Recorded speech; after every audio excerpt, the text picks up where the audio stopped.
tocar na ponta. Encontra ali o seu companheiro Sábio.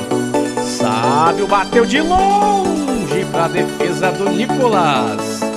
Vou arriscando as duas equipes.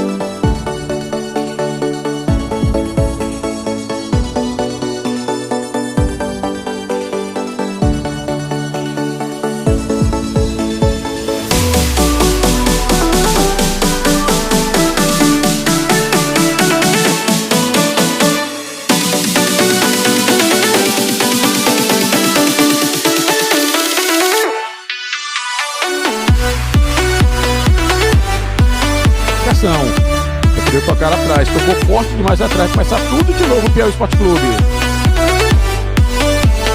Esperto aí, Sávio. Bom jogador, Sávio, hein? Anota esse nome, Sávio.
Na frente, deu certo, hein?